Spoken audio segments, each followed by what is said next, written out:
Kim Chiu deserve ang Loyalty Awards sa pagpasok ng karera sa 20 years.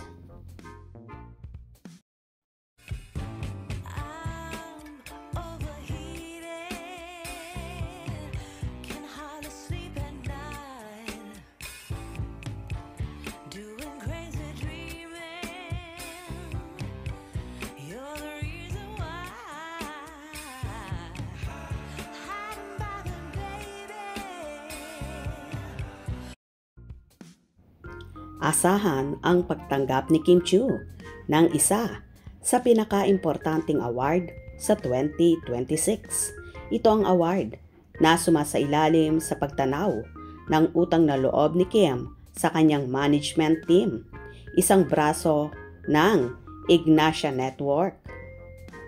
Next year, sasampa na sa 20 taon ang karera ni Kim mula nang kontratahin siya ng network.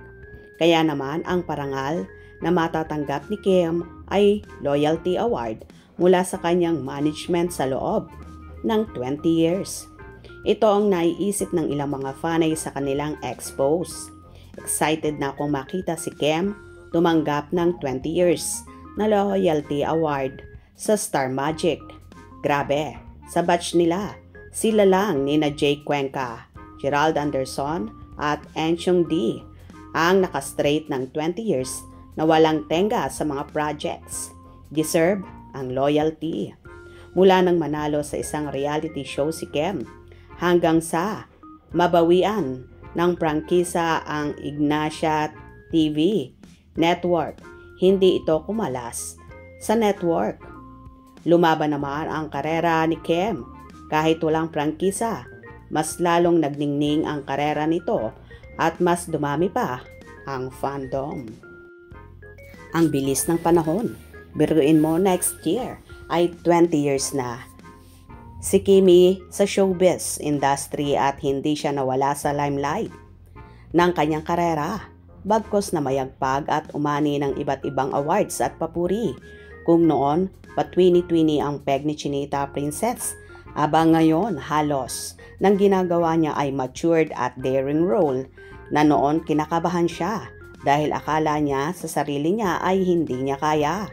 Pero nagtiwala lang siya sa pamunuan ng kanyang network at sa mga nakakapartner niya, kaya naman ngayon inaanin niyang lahat yon. Kaya naman so grateful si Kimi sa kanyang mother network na hindi siya pinabayaan. Bagkos, hinasa siya sa maraming bagay kaya deserve na deserve ng multimedia idol ang Loyalty Award ng higanting network.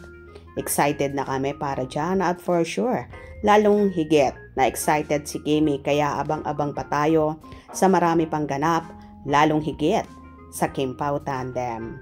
Hope you enjoyed. Please subscribe for more info.